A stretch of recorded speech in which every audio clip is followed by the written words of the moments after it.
Interrupt our regular programming. We'll just listen to this press briefing from Malacanang. Let's listen in. Pag sinertipika na yon ay maaari na silang maging kasama sa listahan ng mga target beneficiary. Sir, another question from, paano ito matatanggap ng tao itong SAP? Cash po ba? At paano kung nawala ang ATM card o nakasangla? Actually, yung para sa mga 4Ps, natatanggap nila through their cash cards, no? So wala tayong problema doon. Ito po ay cash. Hindi po ito halo ng food and non-food items plus cash. So nakasad po sa ating batas na matatanggap po nila ay full cash. No, ang tanong mo kanina, paano kung nawala ang ATM card o nakasangla, ang dapat lang po nilang gawin ay impormahan ang ating mga DSWD, no? Unang-una siguro, impormahan nila yung kanilang municipal, city, social welfare development office na nawala ang kanilang ATM at nagko-coordinate naman po ang local social welfare development officers sa ating regional DSWD field offices. Marami na po mga instance na nagkaganitong pangyayari, pero pagka na-validate naman po na talagang nawala at sila yung tao yun nakalagay sa cash card, eh pinapalitan naman po yun, tinutulungan po ng DSWD regional field office na mapalitan yun, pero magkakaroon lang po ng sinasabi nating delay dahil na rin sa proseso ng pagbigay ng cash card sa mga ng land bank, Sir, isa pang question po. Paano po kung walang formal o permanent address yung beneficiary? Siguro i-cite natin yung example na yung mga street dwellers.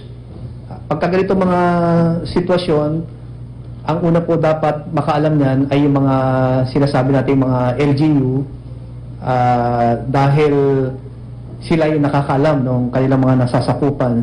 At pag sinertify naman po to ng LGU, ay sigurado naman na since talagang walang-wala sila, poorest of the poor, baka sila ang iprioridad ng kanilang LGU. Sir, paano naman daw po sir kung malayo yung lokasyon ng mga tao? Usually, ang nagiging proseso dyan, ang ating LGU ay merong master lease, no? So, binibigyan namin ng leeway ang mga LGU kung paano nila ipapamahagi yung ayuda. Kasi, unang-una, meron din silang proseso kung paano nila ipaprioridad yung pagbibigay ng ayuda. Katulad sa mga ibang region, ang ginawa nila ay inuna muna nila yung mga nasa kabundukan, yung mga island barangays, at saka sa mga IP area. Siyempre, gusto man natin na mapabilis yung pagbibigay ng ayuda, kaya lang, siyempre, kailangan makipag-coordinate tayo sa LGU. Sabi nga natin, meron din sila mga ina-assess na mga sitwasyon, pwedeng security situation, maaring accessibility sa mga gamit na transportasyon, lalo na kung kailangan tumawid sa island municipalities. Pero ganun pa man, magkakaroon ng delay, pero sa pag-uusap naman yan at pag-uugnayan ng mga different agencies, lalo-lalo na sa tulong ng AFP and PNP na merong, and even Coast Guard. Ipag-coordinate kami sa Coast Guard para magkaroon na available na assets para sa dagat man o hopefully by air ay maipaabot natin yung ayuda ng mga target beneficiary. Sir, bakit daw po sa bakit LGU ang nagbibigay ng social amelioration program? At ano raw po yung reaksyon ninyo na hindi raw po lahat na bibigyan, may limited number lang? Unang-una, nakasad po sa local government code na ang LGU po ang nagpro-provide ng basic social welfare services sa kanilang constituents. Ang ibig pong sabihin noon ay sila ang nakakaalam at na-identify nila kung sino ba ang low-income sector, kung sino yung nasa formal sector.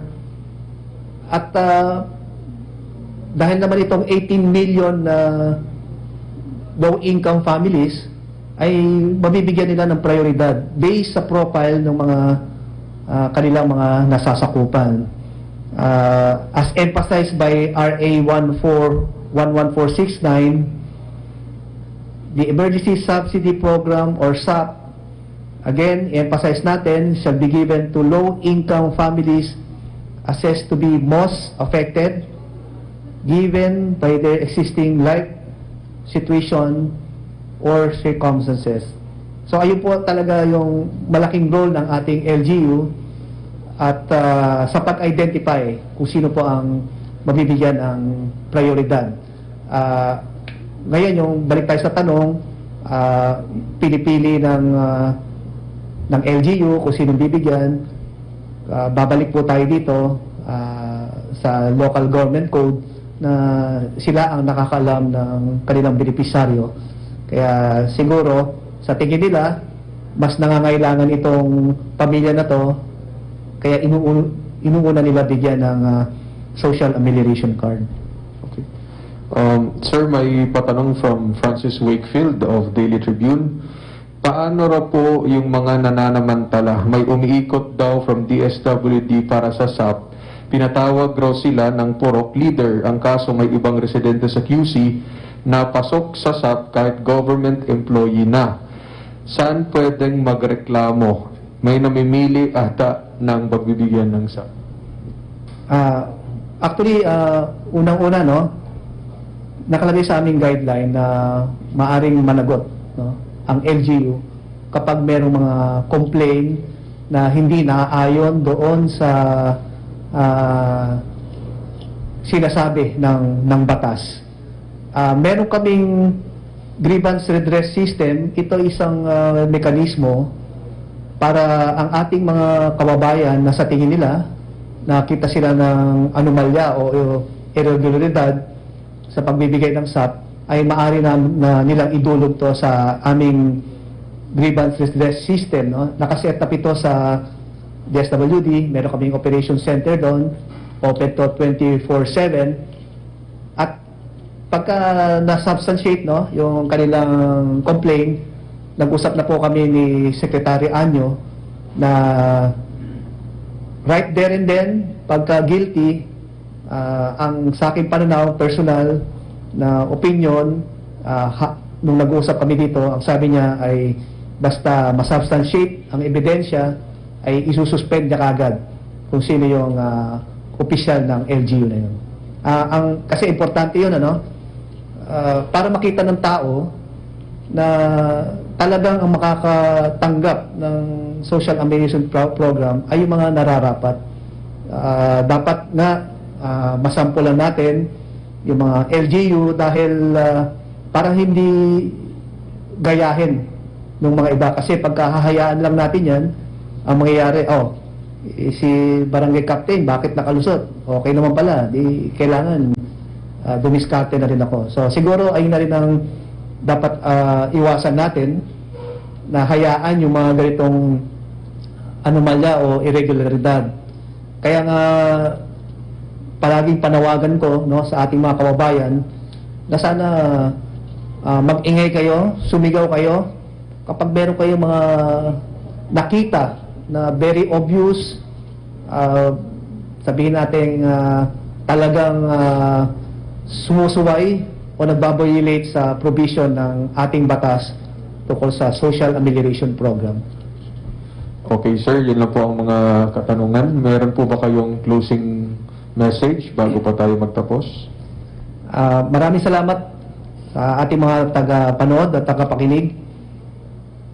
Bago ko tuluyang wakasan ang pagpapaabot ng napakahalagang mensahe tungkol sa mga nagawa, kasalukuyang ginagawa at gagawin pa sa mga sumusunod na araw ng DSWD, at sa isang malayang paglalahad ng kalinawan sa mga katanungang nakabimbin sa isipan ng mga mamayan bilang tugon sa kautusan ng ating Pangulo sa pamumuno ng inyong abang lingkod at sa ngalan ng kagawaran, nais kong pasalamatan ang mga sumusunod na maituturing natin ang bagong bayani sa ating kasalukuyang panahon. Ang ating mga health workers na hindi inalintana na lumapit at tugunan ang mga pangangailangan ng mga taong nagpositibo sa COVID-19. Nakakalungkot man isipin na may mga pumanaw sa kanila at ang iba naman ay nagpapagaling sanhi ng pagkahawa. Ngunit ang kanilang mga kasamahan ay patuloy pa rin na naglilingkod ng may ngiti sa labi na siyang nakapagbigay ng pag-asa sa mga taong dinadapuan ng nasabing virus o karamdaman. Ang hukbong katihan, ang hukbong sandatahan ng Pilipinas at ang hukbo ng kapulisan na patuloy na umaalalay upang mapanatiling mapayapa ang ating bansa at maisakatuparan ang malawakang pagpatupad ng enhanced community quarantine. Ang mga pribadong sektor tulad ng mga bangko, gasolinahan, mga pamilihang bayan. All right, that was the press briefing from the Department of Social Welfare and Service.